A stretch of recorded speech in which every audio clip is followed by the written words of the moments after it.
La sensibilité d'un homme est son premier crime. Le monde ne pardonne pas cela. Napoléon le savait. Vous le savez aussi. Quand un homme pleure, le monde ne voit pas sa douleur. Il voit sa faiblesse. Quand un homme avoue sa solitude, le monde ne voit pas son courage. Il voit son échec. Napoléon n'a jamais pleuré en public. Il a conquis en silence et c'est ce silence qu'on lui a fait payer. Comme vous, peut-être.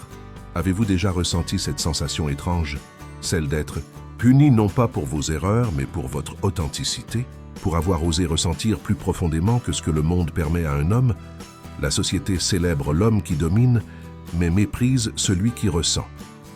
Elle applaudit le masque, mais crucifie le visage nu. Pourquoi? Parce que la vérité de la sensibilité masculine est trop menaçante. Elle révèle le mensonge collectif, que les hommes doivent être des machines sans âme, des conquérants sans blessure. Regardez autour de vous. Les hommes qui réussissent sont ceux qui ont appris à ne rien montrer, à sourire quand ils souffrent, à avancer quand ils s'effondrent intérieurement, à prétendre que tout va bien quand leur monde s'écroule. On vous dit « sois un homme ». Ce qu'on veut dire, cesse d'être humain. Napoléon a été exilé 2 fois, une fois à Elbe, une fois à Sainte-Hélène. Mais son premier exil, le plus cruel, fut d'être né homme dans un monde qui punit l'homme sensible. Être lucide, c'est être puni. Il l'a appris seul, comme toi. L'histoire nous ment. Elle nous montre un empereur froid, calculateur, impitoyable. Un mythe, une caricature. Elle efface l'homme qui écrivait des lettres passionnées à Joséphine. L'homme qui aimait trop. L'homme qui ressentait tout. Saviez-vous que Napoléon s'évanouissait parfois sous le poids de ses émotions? Ses généraux cachaient ses faiblesses. Pour protéger le mythe, l'homme le plus puissant d'Europe devait dissimuler sa sensibilité pour rester crédible. Comme vous peut-être. Sa plus grande défaite n'a pas eu lieu à Waterloo. Elle s'est produite chaque fois qu'il a dû cacher sa vulnérabilité sous l'uniforme de l'invincible. Aujourd'hui, nous allons explorer la vérité interdite que Napoléon a comprise trop tard. La sensibilité masculine n'est pas une faiblesse. Quelle est la force la plus dangereuse qui soit? Car elle menace l'ordre établi. Un homme qui ressent profondément est un homme qui ne peut plus être manipulé par la peur, par la honte, par le rejet. Il devient souverain de son expérience intérieure. C'est pourquoi on vous a appris à la craindre en vous-même. L'histoire se souvient de Napoléon comme d'un conquérant.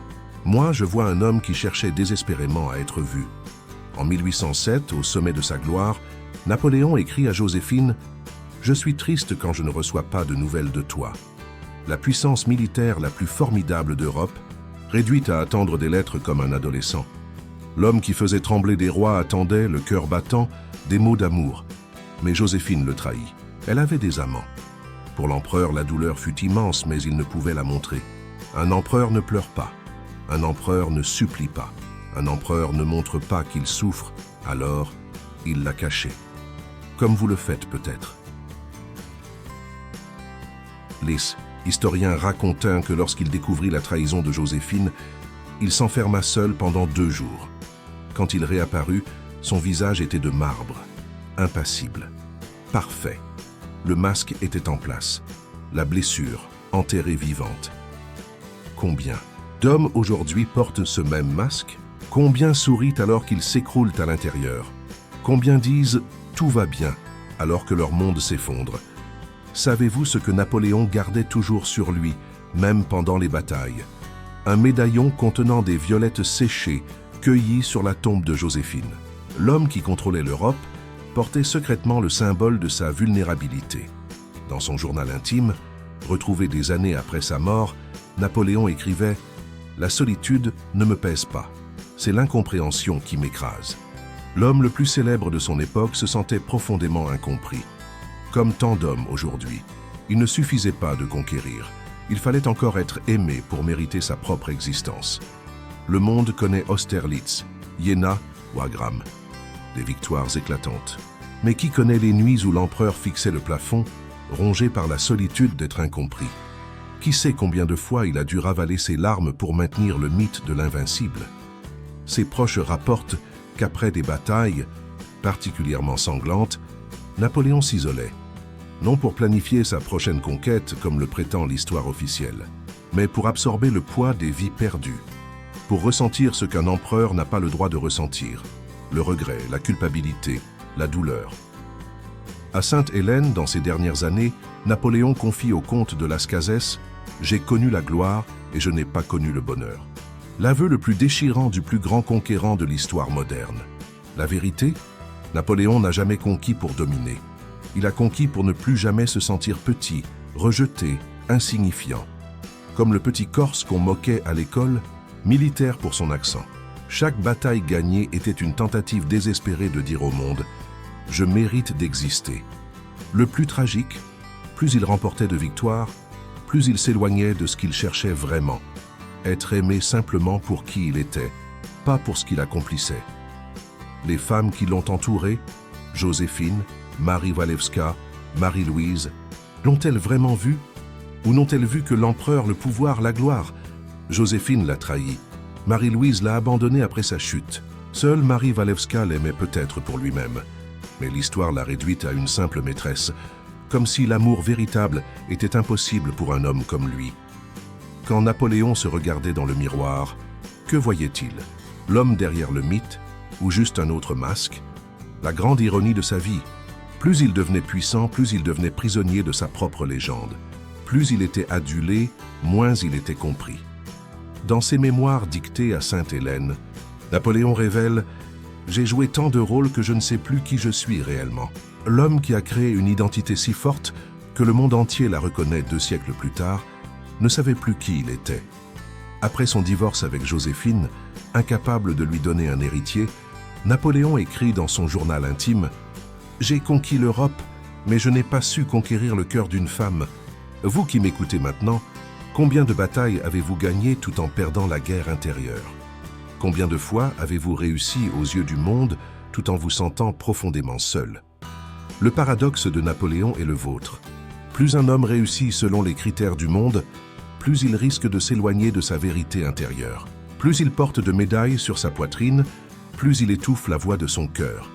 Si cette sensation d'exil intérieur vous parle, si vous vous reconnaissez dans cette douleur silencieuse, laissez un j'aime. Car vous venez de comprendre ce que Napoléon a mis une vie à découvrir. La vraie bataille n'est pas contre le monde, mais contre la prison invisible qui nous empêche d'être pleinement nous-mêmes. La douleur masculine n'a pas de nom. Elle n'a pas de jour de commémoration. Elle n'a pas de ruban de sensibilisation. Elle existe dans l'ombre, niée, ridiculisée, invalidée, comme celle de Napoléon, comme la vôtre.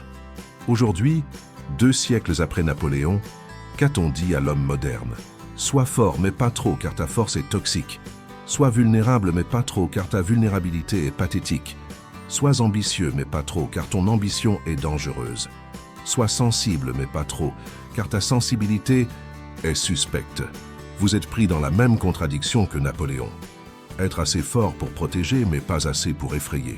Être assez sensible pour comprendre, mais pas assez pour avoir besoin de compréhension. J'ai reçu des centaines de témoignages d'hommes piégés dans cette contradiction.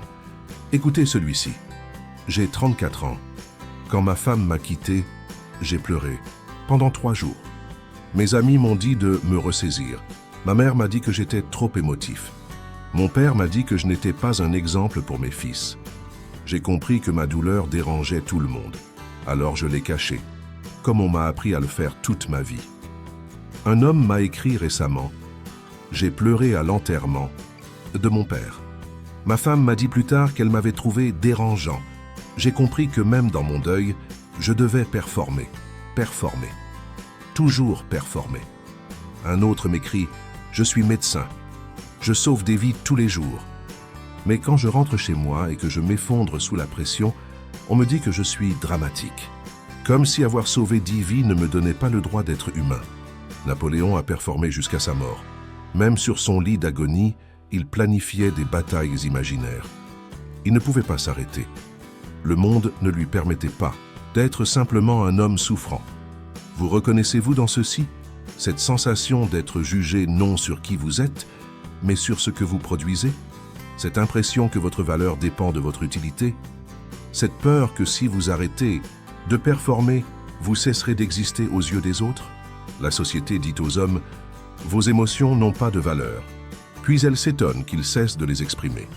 Et quand les hommes s'effondrent sous ce poids, quand ils se suicident, s'isolent, deviennent agressifs ou dépendants, on ne voit pas la cause. On ne voit que les faits. On ne traite pas la blessure. On punit le symptôme. Les lettres de Napoléon à Sainte-Hélène révèlent un homme qui sombrait dans la dépression, qui buvait trop, qui se négligeait. L'histoire l'a jugé. Faible, déchu, pathétique. Personne n'a vu l'homme qui souffrait sous le poids écrasant des attentes impossibles. Savez-vous quelles ont été les dernières paroles cohérentes de Napoléon? France, armée, tête d'armée, Joséphine. Même à l'article de la mort, il oscillait entre le général et l'amant, entre le masque et l'homme. J'ai reçu cette confession d'un cadre supérieur. Au bureau, je suis le roc. À la maison, quand j'exprime mes doutes, ma femme me regarde comme si je la trahissais. J'ai compris que mon rôle n'est pas d'être humain, mais d'être un pilier. Les piliers n'ont pas le droit de trembler. La trahison la plus profonde que vivent les hommes aujourd'hui n'est pas celle des autres, mais celle d'un système qui les coupe de leur humanité complète. Un système qui valorise l'homme qui ne ressent rien. Un système qui méprise l'homme qui ressent tout. Un système qui punit l'homme qui ose nommer sa souffrance. Les statistiques parlent d'elles-mêmes. Les hommes représentent 80% des suicides en France. Les hommes sont 3 fois moins susceptibles de consulter pour dépression. Les hommes sont 2 fois plus susceptibles de développer des addictions. Ce ne sont pas des chiffres, ce sont des cris silencieux. Un psychologue m'a confié « 90% de mes patients masculins commencent la thérapie en s'excusant. Ils s'excusent d'être là, d'avoir besoin d'aide, d'être humain. » Comme ceux de Napoléon à Sainte-Hélène quand il disait « La mort n'est rien, mais vivre vaincu et sans gloire, c'est mourir tous les jours. » Un de mes lecteurs m'a écrit « J'ai réussi professionnellement, j'ai la femme parfaite, les enfants parfaits, la maison parfaite. Et pourtant je me sens vide, mais je n'ai pas le droit de me plaindre. Qui écouterait la souffrance d'un homme privilégié? La vraie vérité interdite n'est pas que les hommes souffrent, c'est que leur souffrance est invisible par design. Un homme qui souffre ouvertement menace l'ordre social qui repose sur son sacrifice silencieux. Pensez-y, l'homme qui craque, qui pleure, qui avoue sa faiblesse est immédiatement suspect, faible, indigne. Pourquoi? Parce qu'un homme qui revendique son humanité complète est un homme qui ne peut plus être exploité. Un homme qui dit non à la performance constante est un homme qui dit non à un système qui exige son épuisement. Un homme qui honore ses émotions est un homme qui refuse d'être réduit à sa fonction. Napoléon l'avait compris. Il écrivait « Les 2 leviers avec lesquels on remue les hommes sont la crainte et l'intérêt. » Il savait que la société fonctionne en manipulant la peur masculine d'être vue comme insuffisant. Cette manipulation continue aujourd'hui, plus subtilement, plus efficacement.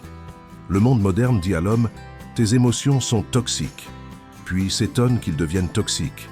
Si cette analyse résonne en vous, si vous avez déjà senti ce rejet de votre sensibilité, abonnez-vous, maintenant. Car dans ce qui suit, nous allons explorer comment Napoléon a transformé sa douleur en force, non pas en la niant, mais en l'acceptant pleinement, comme peu d'hommes osent le faire. La leçon la plus amère de Napoléon. La grandeur ne protège pas de l'abandon. À Sainte-Hélène, l'empereur déchu écrit « J'ai été abandonné par tous, même par mes enfants. » L'homme qui commandait à des millions de soldats meurt seul, surveillé par des geôliers qui le détestent. Pourquoi? Parce que la société n'aime pas les hommes. Elle aime ce qu'ils peuvent lui donner. Napoléon a donné la gloire à la France.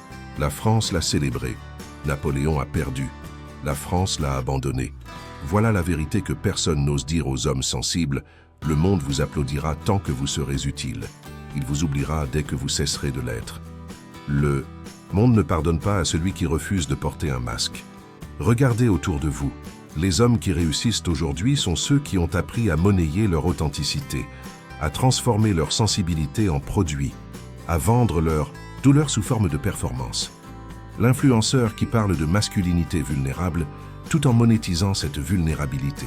Le coach qui transforme sa souffrance passée en business model. L'artiste qui saigne sur scène, mais jamais en coulisses. Ce ne sont pas des expressions authentiques, ce sont des masques sophistiqués. La vraie sensibilité masculine, celle qui ne sert aucun but, qui n'est pas utile, qui existe simplement comme une vérité humaine, reste interdite. Napoléon a écrit « La vraie sagesse d'un général est de savoir quand se taire et quand parler ». L'homme moderne doit apprendre la même sagesse, quand montrer sa sensibilité et quand la protéger d'un monde qui ne la mérite pas. Car voici l'avertissement ignoré que Napoléon nous a laissé. Montrer sa vulnérabilité dans un monde qui la méprise n'est pas du courage, c'est du suicide émotionnel. L'homme authentiquement sensible aujourd'hui est comme Napoléon à Waterloo, encerclé par des forces hostiles qui ne cherchent qu'à l'anéantir. Ces forces ont des noms. Une société qui exige sa force tout en la condamnant. Une culture qui demande sa vulnérabilité pour mieux l'exploiter. Un système médiatique qui pathologise son existence même. Comment survivre? Napoléon a dit « Dans les révolutions, il y a deux sortes de gens, ceux qui les font et ceux qui en profitent. » La révolution émotionnelle masculine actuelle est pleine de profiteurs qui monétisent votre douleur sans jamais risquer la leur. La vraie sagesse napoléonienne, pour l'homme sensible, n'est pas de se durcir, ni de s'exposer naïvement, mais de créer ce que j'appelle une garde impériale émotionnelle, un cercle restreint où sa vérité peut exister sans être jugée, exploitée ou trahie. Napoléon faisait plus confiance à ses grognards, ces soldats d'élite qui le suivaient partout, qu'à sa propre famille. L'homme moderne doit apprendre à distinguer ceux qui méritent sa vérité de ceux qui la piétineront. Être vrai, c'est être seul, mais c'est le seul combat qui vaille la peine.